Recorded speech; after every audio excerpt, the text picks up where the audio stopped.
People often say that if you want to build your muscle in the gym, you have to do heavy weightlifting.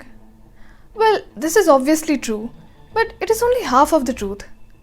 In this video, today I'm going to tell you all the ingredients of the recipe of finding your purpose. First of all, you need to understand that in this day and age, most people don't even know their purpose. This is because society has made certain things as acceptable and certain things as non-acceptable. For example, a decade ago, arts as a career was considered only for those students who don't have any brains or who are considered somehow less intelligent. But today this mentality is changing in several areas of the globe. In fact, in some circles, artist profession is considered more noble than any other. So what changed so much? All that changed was the acceptability within the society. But do you understand that most of us were raised in families that wanted their children to grow up as rich and happy, but they had already given a definition of what rich and happy means, and the children hardly had any say in it. As children, we couldn't even question if what they are telling us is even accurate. And after becoming adults, we think that it is our choice, when it is in fact our parents' choice. So do you see, there is so much possibility that most people are doing things that are making their lives miserable. So why did the thinking about artists changed from being a meaningless profession to a profession that can make you rich and abundant? Well, someone decided that I'm not going to fit into this existing structure. I'm going to create art and I'm going to prove to the world how rich this profession is. Not just in terms of money, but for our very soul. The speciality of our new generation is that all of us have been born with something very unique, new and unexplored. We all are here to give something to the planet which doesn't even exist right now. So literally no other person but you can explore what your life purpose is. With that understanding, the first step is to open your mind wide enough to just include the possibility that maybe you were born for something greater than you think right now. Maybe it is possible to become rich from unconventional professions and lifestyles. Your mind creates your reality. So it is enough if you just allow this possibility to enter into your mind.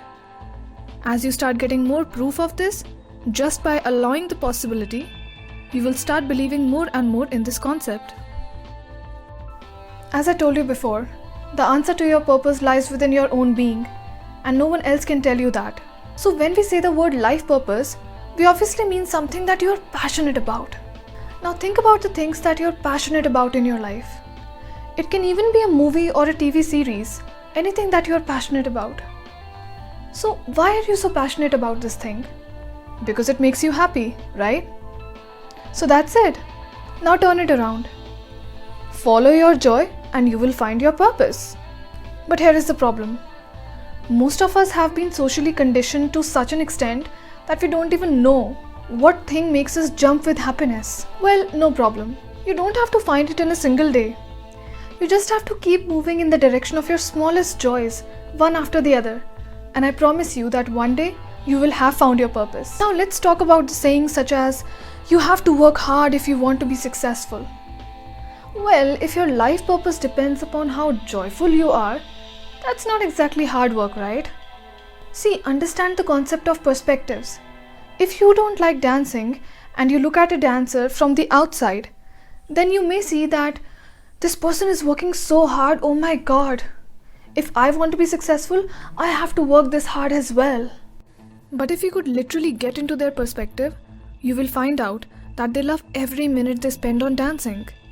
When they are learning a new step, the world stops for them, time freezes, and they don't even know that hours have gone by while they were dancing to their melody. But here's the thing. You will never feel this way if you are in the wrong profession. And if you are working hard, you are in the wrong place. You won't feel the same way about dancing if you innately don't like dancing. You must find your own personal meditation. However, as this dancer practices and practices, obviously they will build their muscle for it. And the steps that were taking hours to do before will now be done in just minutes. Same goes for you. As you work spontaneously, mind you, I said work spontaneously, not work hard. The difference being, spontaneity comes from the soul, and you forget all about time and space. So, as you work spontaneously towards your life purpose, you start building the capacity to do more and more of it, much more easily. So, yes, of course, going to the gym and doing heavy weightlifting will build your muscle, but that isn't even in question. The real question is, when you are working in the gym, does your body feel eased and energized? Or are you building muscle because someone conditioned you to believe that you have no worth without that muscle? Your happiness depends upon being honest to yourself while you answer that question. Have a good week. If you like this video, like it, share it, and subscribe to my channel for more poetry and conversations about life, truth, and existence.